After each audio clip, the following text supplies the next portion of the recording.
कहानी की शुरुआत होती है सवाना नाम की एक लड़की से, जो अपने कमरे में खड़ी होकर मेकअप कर रही होती है। तभी उसका भाई कमरे में आता है और कहता है, डैड ने तुम्हें जो काम दिया था वो तुमने किया या नहीं?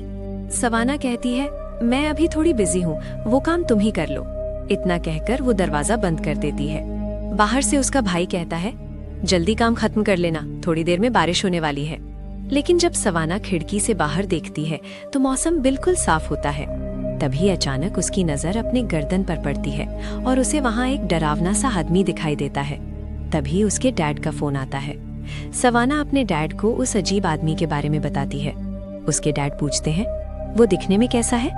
सवाना बताती है, उसने गंदे कपड़े पहने हैं, ब्लैक टाई है और चेहरे पर मास्क है, उसके ऊपर जंजीरें लिपटी हुई हैं। डैड पूछते हैं, क्या वो सिर्फ तुम्हें घूर रहा है और बिल्कुल हिल नहीं रहा? सवाना डरते हुए कहती है, हाँ, वो बस मुझे ही देख रहा है। तब उसके डैड कहते हैं, जहां खड़ी हो वहीं खड़ी रहो और अपनी नजर उस पर से मत हटाना। डरना मत, बस उसे देखते रहना। सारे दरवाजे लॉक कर दो और अपने भाई को भी अपने पास बुला लो। मैं 10 मिनट में घर पहुंच रहा हूँ। सवाना अपने भाई को सारे दरवाजे लॉक करने के लिए कहती है, लेकिन उसका भाई भी आकर उस डरावने आदमी को देखने लगता है। सवाना कहती है, डैड ने कहा है कि हमें उसे देखते रहना है। अब दोनों भाई बहन उस आदमी को लगातार देखते रहते हैं। थोड़ी देर बाद सवाना अपने भाई से कहती है, तुम इस पर से नजर मत हटाना, मैं सारे दरवाजे और खिड़कियां लॉक करके आती हूँ। वो घर के सारे दरवाजे और खिड़कियां लॉक कर देती है।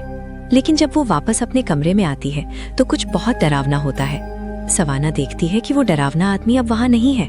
वो अपने भाई से गुस्से में कहती है, मैंने तुमसे कहा था ना कि उस पर से नजर मत हटाना। लेकिन उसका भाई कहता है, मैं तो उसे लगातार देख रहा हूँ, वो अभी भी वहीं खड़ा है।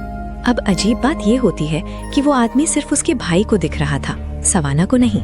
भाई के लिए वो आदमी अभी भी बाहर खड़ा था, लेकिन सवाना के लिए वो गायब हो चुका था। लेकिन जैसे ही सवाना पीछे मुड़ती है, वो डरावना आदमी ठीक उसके पीछे खड़ा होता है। उसे देखकर सवाना डर से कांप उठती है, लेकिन उसके भाई को वो आदमी अभी भी बाहर ही दिखाई दे रहा था। तभी सवाना कहती है, अगर हम इसके चेहरे पर टेप लगा दें तो ये हमें देख नहीं पाएगा। वो दराज से टेप निकालती है और उस आदमी के चेहरे पर चिपका देती है।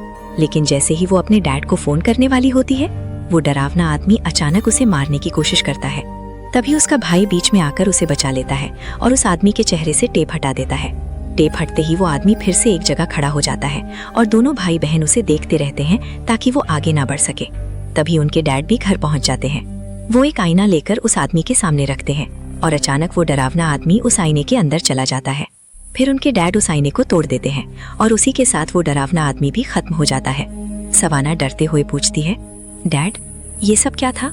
डैड बताते हैं, ये सब तब से हो रहा है जब मैं पहली बार तुम्हारी माँ से मिला था, लेकिन जब तुम पैदा हुई थी तब से वो आदमी दिखना बंद हो गया था और अब कई सालों बाद वो फिर से दिखाई दिया है।